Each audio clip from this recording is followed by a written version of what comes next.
Desma berjalan memasuki gedung mewah tempat resepsi pernikahan salah satu karyawan suaminya. Wanita muda itu tampak anggun dengan riasan wajah dan busana yang sederhana. Tak ada perhiasan emas dan permata berlebihan menghiasi tubuhnya yang ramping dan indah. Hanya sebuah cincin saja yang melekat di jari manisnya sebagai tanda bahwa ia sudah menikah.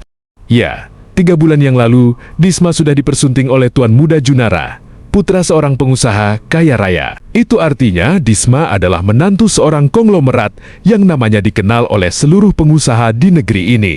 Walaupun sudah menduduki kasta tertinggi di negeri ini, namun Desma tetaplah wanita sederhana. Tidak ada yang berubah dengan pola hidupnya yang terbiasa sederhana dan penuh cinta antar sesama.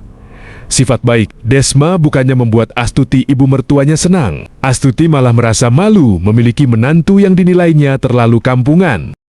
Desma merapikan jilbabnya yang berwarna biru muda. Model jilbabnya sangat sederhana, namun indah dipandang mata. Selamat menempuh hidup baru. Semoga kekal abadi sampai ke anak cucu, ujar Desma, tersenyum ramah menyalami kedua mempelai yang berdiri di depan pelaminan. Kedua pengantin terlihat sangat bahagia didatangi Tuan Junara dan Desma yang merupakan pemilik perusahaan tempat keduanya bekerja. Beberapa pasang mata memperhatikan Desma. Banyak yang terpesona dengan kesederhanaan, penampilan dan keramahan sikapnya. Ibu Desma sederhana sekali ya, celutuk Rizka, salah satu undangan kepada Anggi temannya. Anggi menganggukkan kepalanya pertanda ia setuju dengan pendapat Rizka. Mata kedua gadis itu tertuju pada Desma yang kini sudah duduk di kursi undangan. Nasibnya memang beruntung bisa dinikahi Tuan Muda Junara yang kaya raya. Jika aku menjadi dirinya tentu aku akan borong semua perhiasan termahal di dunia ini. Aku akan shopping ke seluruh penjuru dunia. Operasi plastik memakai pakaian buatan desainer ternama. Tuhan, hayalan. Anggi terbang melayang menembus langit.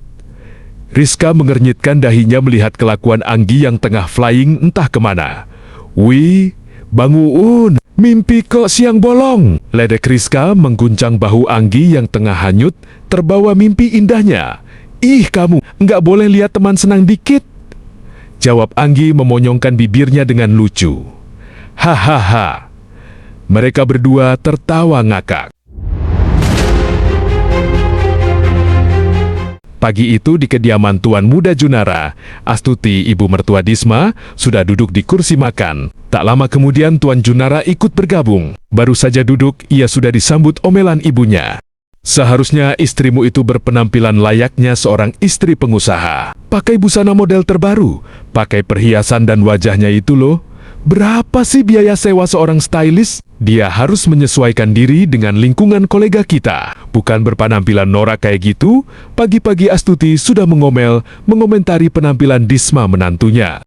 Sebaiknya Desma itu belajar pada Naira istri masmu. Dia pandai membawakan diri dan tidak memalukan keluarga kita. Sambung Astuti bertubi-tubi mengomel di kuping Junara putranya yang bersiap untuk sarapan. Sudah lama, semua orang seleranya tidak sama. Selagi itu nyaman buat Desma, biarin aja lah. Jawab Tuan Junara sedikit membela istrinya. Nyaman buat dia, tapi tidak nyaman buat kita. Kamu kenapa sih Jun? Setiap kali istrimu dibilangin, kamu selalu saja membela dia. Jangan-jangan kamu sudah dipelet sama si Desma gadis kampung itu? Seru Astuti ketus. Ya Allah Mama pikirannya kok kayak gitu sih? Gini Desma itu sudah biasa berpenampilan sederhana, dia tidak suka hidup bermewah-mewah. Itu cara dia bersyukur kepada Allah. Kata Desma, tidak boleh kita hidup bermua-mua apabila masih ada orang susah di sekeliling kita. Nah, itu Papa setuju. Tiba-tiba Tuan Besar Sudarta menimpali ucapan Tuan Junara putra keduanya itu. Tuan Besar Sudarta memang lebih dekat dengan Tuan Junara putra kedua sekaligus bungsu daripada Tuan Satya putra sulungnya.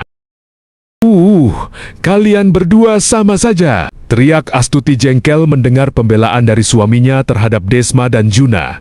Jadi hilang selera makanku, sambungnya sambil berdiri meninggalkan meja makan. Tuan Besar Sudarta dan Tuan Junara hanya tersenyum kecil. Mereka berdua sangat paham sikap keras dan sombong Astuti.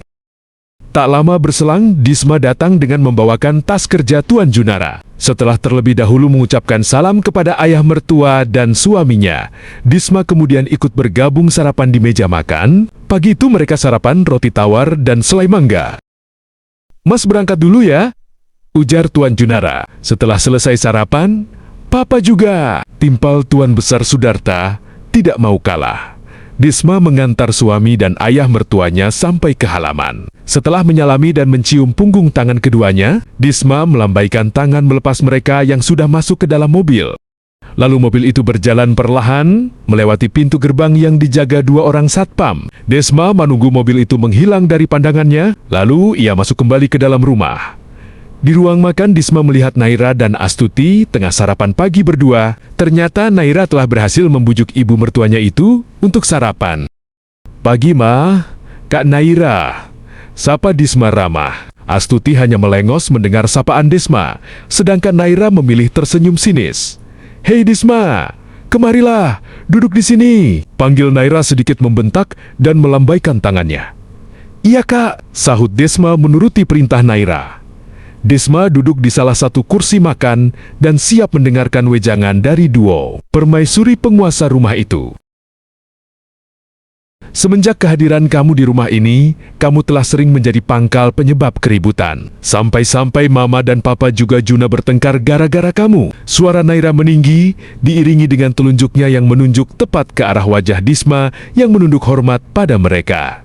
"Maafkan Disma Kak, Ma." "Desma tidak bermaksud demikian," jawab Desma pelan dan sopan.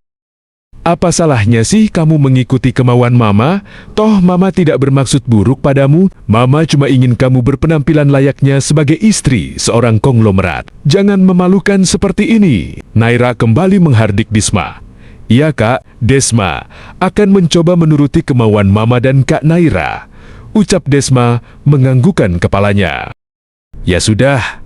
Sekarang, tolong bawakan barang-barangku ke mobil," perintah Naira sambil menunjuk sebuah travel bag berwarna pink muda.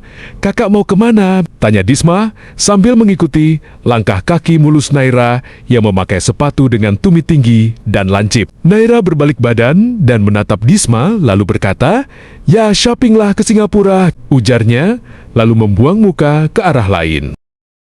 Wajahnya yang cantik ditutupi bedak merek terkenal. Demikian juga lipstik, di bibirnya tentu saja bukan buatan dalam negeri. Gelang, tangan, kalung dan beberapa cincin emas putih bertabur berlian menghiasi sekujur tubuhnya. Aroma parfum yang mungkin dibuat dari bunga yang dipetik dari surga menebarkan aroma yang syahdu dan memanjakan indera penciuman. "Hati-hati ya Kak," ujar Desma setelah meletakkan travel bag milik Naira di dalam bagasi mobil. "Iya, dan jangan lupa kamu bantu jagain si Alpan, karena aku pergi agak lama. Dari Singapura, aku langsung ke Paris," kata Naira, lalu duduk manis di jok belakang mobil mewahnya. Seorang sopir sudah siap di belakang setir mobil. "Iya Kak," Desma menganggukkan kepala dengan hormat.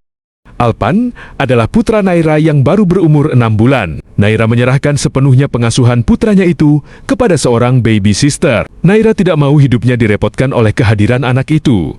Mobil mewah itu mulai bergerak untuk mengantarkan Naira ke airport. Disma melambaikan tangannya, walaupun Naira tidak menggubrisnya sedikitpun.